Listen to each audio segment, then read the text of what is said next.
I will present my work, which started in Bruno Kessler Foundation and which is continuing at Imperial College London. It's about school closure policies for mitigating influenza spread. So a few facts about influenza. Influenza is, according to the WHO, the most widespread disease worldwide. Also, we experience continuous appearances of epidemics and recurrent pandemics. And we know that pharmacological interventions are very effective, but they need a lot of time to develop, and often we don't have them when we need them. So we need to think about developing alternative strategies for those scenarios. So a few more facts about influenza, which will be useful for modeling it. So influenza is an airborne infection, which means that a certain proximity is sufficient for influenza to transmit between individuals. This also means that we need to explicitly model the major settings of influenza transmissions, which are schools and workplaces, households.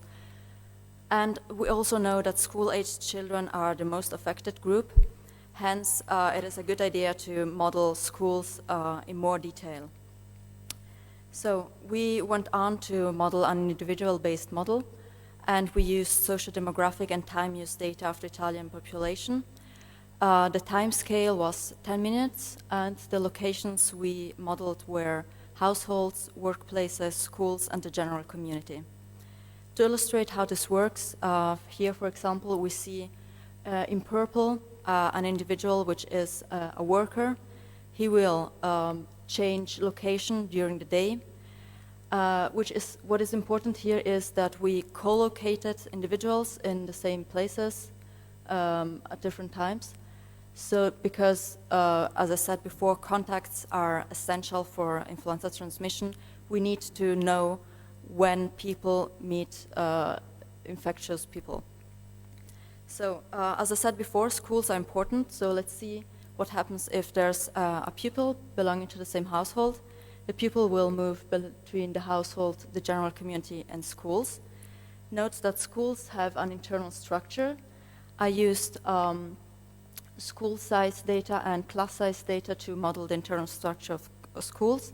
And I used contact rates to model the relative importance of contacts with different groups of individuals inside schools. So how do strategies work? They need two triggers. The first one is a trigger to start the application of the strategies, and we picked the number of new weekly cases. And the second is a trigger which should decide upon the closure of schools, which is the absenteeism. So the first trigger should detect the presence of influenza in the population.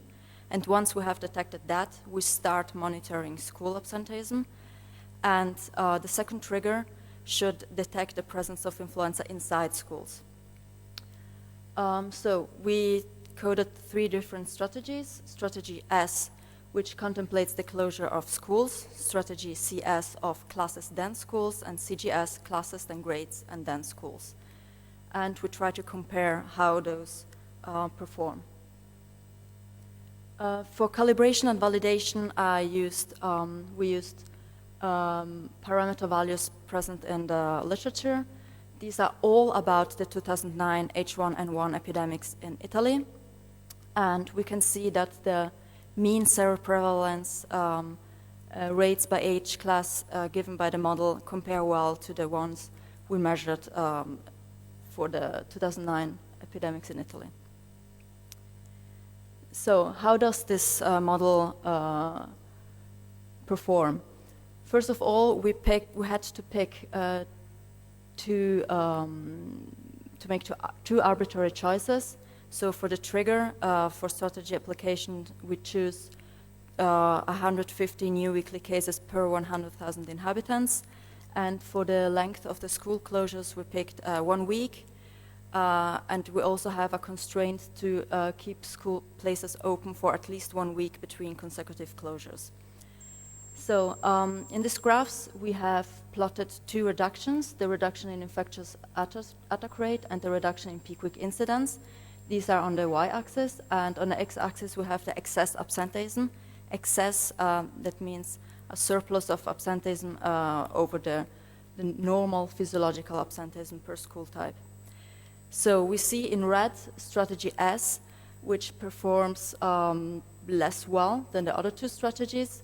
Strategies CS and CGS perform in a very similar way. Overall, all strategies have a positive effect in the reduction, and we may say they are useful for mitigation of influenza.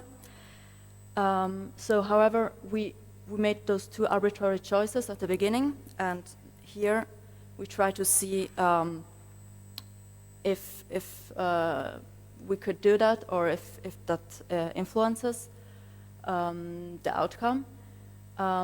Here in the first line we have plots for the maximal attack rate, reduction in attack rate on the y-axis, and on the x-axis we have different parameter values. And in the second line we have some sort of measure of how stable the strategies are. On the y-axis we have the excess absenteeism, and on the x-axis again parameter values. We see immediately that strategy S is less stable, and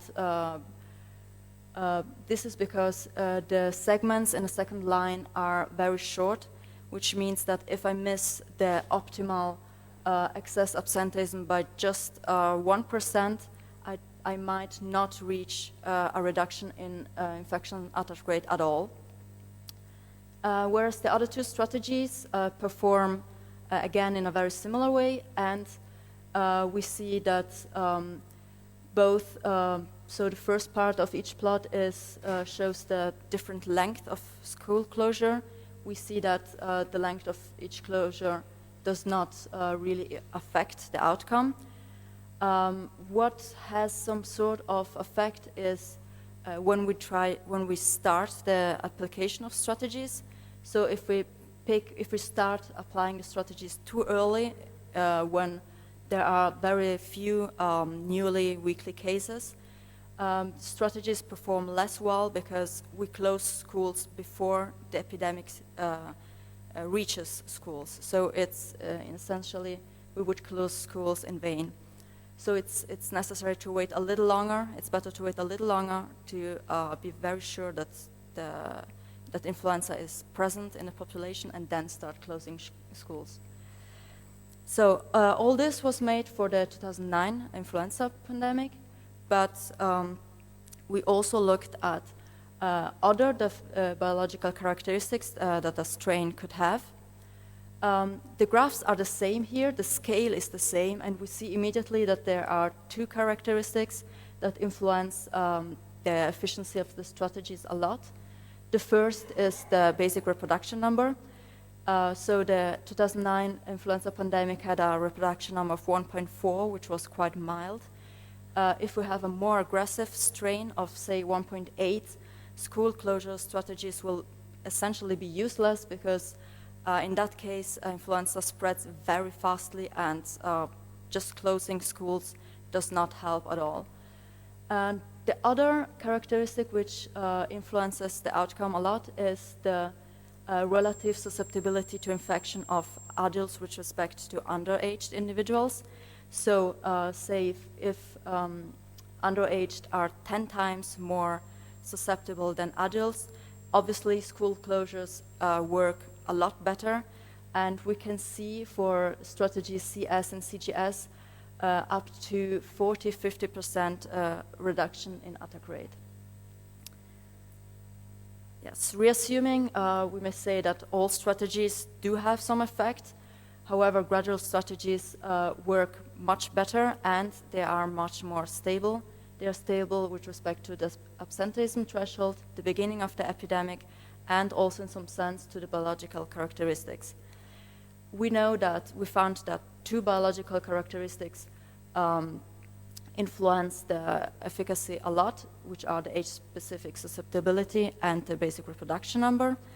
And again, if the decision makers, in case of a pandemic scenario, know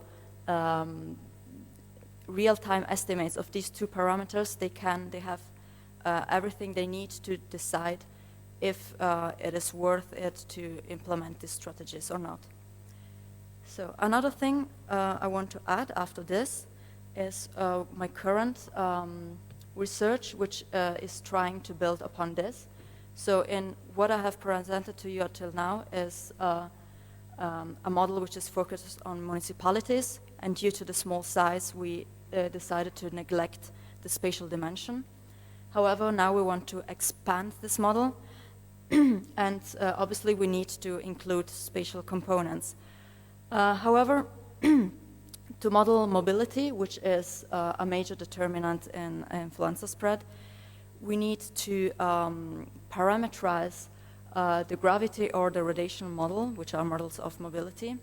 However, the mobility data we use to compare these models to are usually aggregate because of privacy reasons, and we cannot estimate parameters against aggregate mobility data because we have seen that parameter estimates change with the level of spatial resolution. Therefore, we need to come up with a different strategy. And what I'm trying to do is to compute theoretical gravity and radiation models at a very fine scale and aggregate them up to compare to given movement data, which is at a larger scale. Yes. That's the end of my presentation, if you have any questions.